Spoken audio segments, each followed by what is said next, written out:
Jon Prosser. Now, obviously, if you're watching this video, you probably know who Jon Prosser and Front Page Tech are. Obviously, they're the tech news channel that's been breaking all types of really cool Apple leaks over the last couple of months. First of all, the iPhone SE, the date and time well in advance, a bunch of other products and stuff that he's kind of leaked here and there that some people may not even realize. And of course, now he's doing more stuff with the iPhone 12. Now, if you're new to Jon, you may not know that he actually has quite the track record. And I want to talk a little bit about that.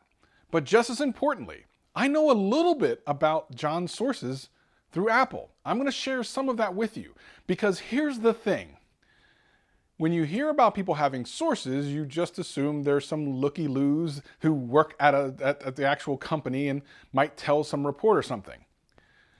Jon's access to Apple has to be unprecedented. Like, it blows my mind. I'll tell you all about it right after this. This is, you know you listening to Travis. What up, players? Welcome back. And for all you new people, welcome. My name's Travis and I do tech videos every single week and have a blast doing them. If that sounds like fun to you, sit back, relax, and enjoy the video. Anything I talk about will be in the description below. But for now, let's just get into the video. Jon Prosser. Some of you may know him as the funny guy on Front Page Tech. I know him and have known him for almost 2 years as Jon, Jernzo, what I always call him. I consider him a real true friend. Now, that didn't start out that way when I first met Jon. I think Jon has this thing with people where when they first meet him, they don't like him. And I never didn't like Jon, I just really wasn't sure of him. But as we talked, I found out that he's a very genuine guy. And that is going to be an important thing that I'm going to talk about through this entire video. That part, him being genuine, is absolutely critical to everything I'm going to tell you. Now, I know a little bit about what he's been leaking, and I know things that I can't even tell you. He's shown me things that I can't show you, but it does give me a place where I can talk about the legitimacy of his leaks, how high they are, and how deep they go. And that's what we're going to talk about. But before we get into the Apple leaks, some of you may not know Jon from a year and a half ago.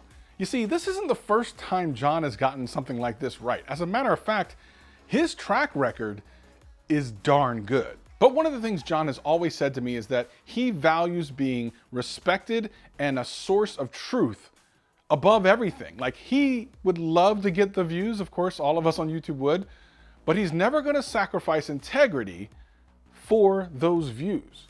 So this is where I've never, I got to be honest, even though some of the things he's said have been just crazy, I've never doubted him because he's established himself across many years. Let me explain to you, if you're new to Jon, what at least 2 of those other instances were. Some of you may remember Jon from the Pixel leaks. Remember the Pixel 3 when it was coming out? Like, we knew just about every single thing about it before it came out. And Jon was really in the middle of that. Like, he was being, he was getting requests for interviews from places like Fox News and stuff. It was crazy.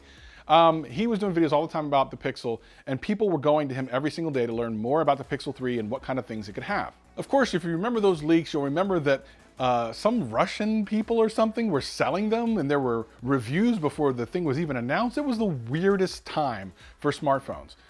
But what Jon did do is, besides kind of stir up some speculation, he actually talked about a phone way far in advance. And that's the Pixel 3a and Pixel 3a XL. If you think about it, those phones were better selling than a Pixel 3 and Pixel 3 XL. They ended up becoming more relevant. Jon mentioned them long before people were talking about them. At the time, people were probably like, well, Jon, Pixel 3 XL and Pixel 3 that's it. There's never been like a cheap version of the Pixel. What are you talking about? Well, as we all found out a couple months later, the A series came out, and to this day, people are still saying it's one of the best values in smartphones, especially if you're a camera freak. As a matter of fact, he made the prediction before it was announced, or even really speculated very heavily on. But instead of just telling you what he said, let me just show you what he said. Or there is a third phone. Turns out we were right on that one too, but like not all the way. Now, I want to be really clear on this. There is a third device, but we will not see it next month at the Google event. In fact, it's probably not the premium device of our dreams. The device that we want and that we're thinking of and all the hubbub is most likely about the Google Pixel 4. I will get to that in a second. This third device, though, might be more of a budget model, and Google is likely working with a completely different manufacturer altogether to keep the attention and the eyes away from Google. Everyone's like, well, if there's a third device, why haven't we heard about it? Why hasn't it leaked yet? I think this could be why. Let me real quick give you a recap of the Pixel 3 information. John's given me permission to show this, so let me just show you a little bit of what happened back then. All right, number 2, this one's gonna sting. The leaks are real. The Pixel 3 and Pixel 3 XL are real. The leaks that we've seen are totally accurate. These are the devices that we're getting. From the okay Pixel 3 to the absolutely awful notched device that is the Pixel 3 XL. You see, this actually is not a clever marketing strategy. And Google is not trying to build crazy hype for the Pixel 3 and 3 XL. Like, they aren't trying to build hype for the event next month. The device that we want and that we're thinking of and all the hubbub is most likely about the Google Pixel 4. They took the hit this year. They know they aren't going to surprise anyone at this event, and they know they aren't going to sell a crazy amount of these phones. And in the end, it's gonna end up being all worth it to them, so that they can pick up the pieces and come back stronger and harder next year for the Pixel 4. In fact, I would go as far as to say that Google has totally thrown in the towel this year. But that's just the tip of the iceberg. Let's be clear, we're talking about recent iPhone Apple leaks. Now, before we get into that, let's talk a little bit more about his understanding of the industry at whole. He predicted something that I'm pretty sure no one predicted. And to this day, I gotta say, I'm still kind of gobsmacked. Before it was ever announced, Jon Prosser predicted that the iPhone XR would sell more than any other iPhone that year. Listen, I've been doing this for a long time. Being able to predict how the market sways back and forth is possible just purely based off of the fact of how many years I've been reporting on these same companies. I am able to separate what I want to happen, what I would like to happen, from the things that would actually happen. For some reason, a lot of you are just outright laughing at me because on Friday's episode, I said the 6.1-inch LCD iPhone this year will outsell the other OLED models. No one thought that. Everyone knew that this lower end version of the iPhone was going to be, you know, kind of budget friendly and not that exciting. And to a certain degree, the XR was kind of not that exciting, although for the money at the time when it came out at $750, the camera and the specs were not actually that bad. And then it happened. It sold and sold and sold. And not only did it become the best-selling iPhone, it became the best-selling smartphone. Period. Let me be clear, no one was predicting this except for Jon. So his understanding of the industry is kind of undeniable. You really have to think about the fact that no one else was saying that this phone, which people were calling the peasant phone, was going to be the best-selling phone, and it was. So that brings us to where we kind of are now. Why is Jon getting these leaks, and who is he getting them from? Well, this is kind of interesting because Jon has proven himself on more than one occasion that he is reliable, and if he needs to protect sources, he will. And apparently that is the reason why he has the very contacts he has today. Without going into too much detail, let's just say not everyone in the industry can keep their mouth shut. Sometimes they like to look cool in front of their friends, and then they lose their sources. Jon, on the other hand, has proved himself time and time again at being not only reliable, but someone that you can trust.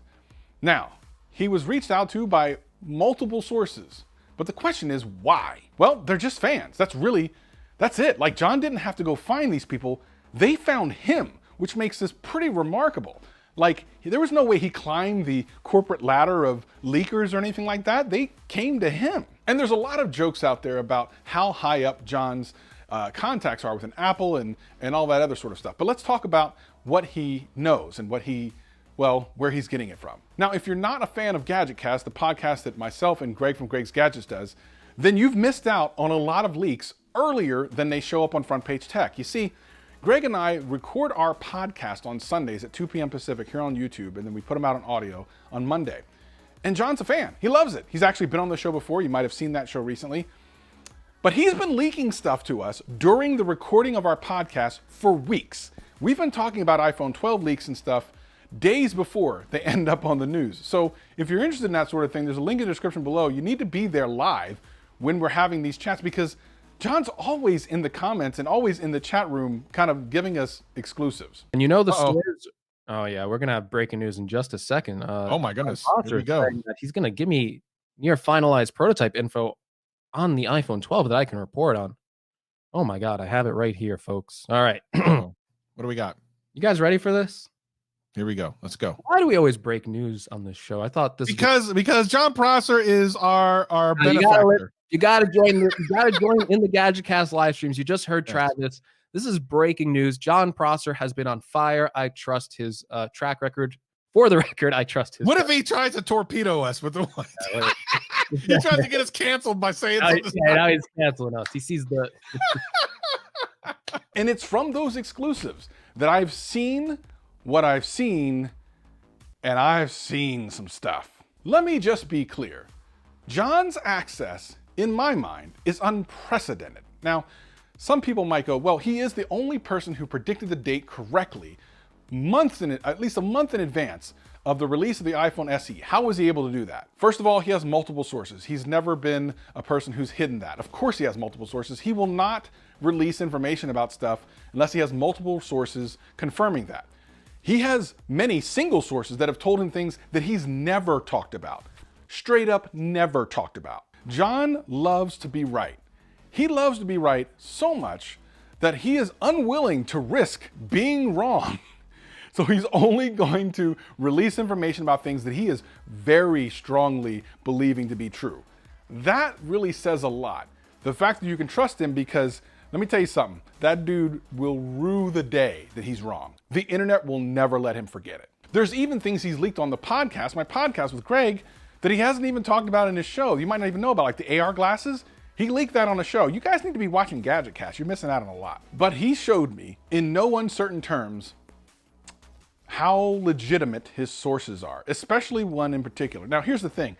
I don't know who the source is. I don't want to know who the source is, but he proved it. And the only way I can explain this is to give you kind of my background. For many years, I worked at a multi-billion-dollar corporation that manufactured consumer electronics, among other things. And I had access to a bunch of different knowledge of things that didn't come out for years in advance. Like, I got to see and play with things that weren't announced for a year or two until after. Well, Jon might have that. Well, Jon has that same access. And let me be clear, as a friend of Jon's, if I still worked at that corporation, I would never give him the access that he has right now at Apple. Let me say this in as clear as I possibly can. I would never, even though we are friends, give him the access that he has at the depth that he has at Apple if I worked there, even though he's my friend, even if he promised me that it would go nowhere. Jon's access is crazy.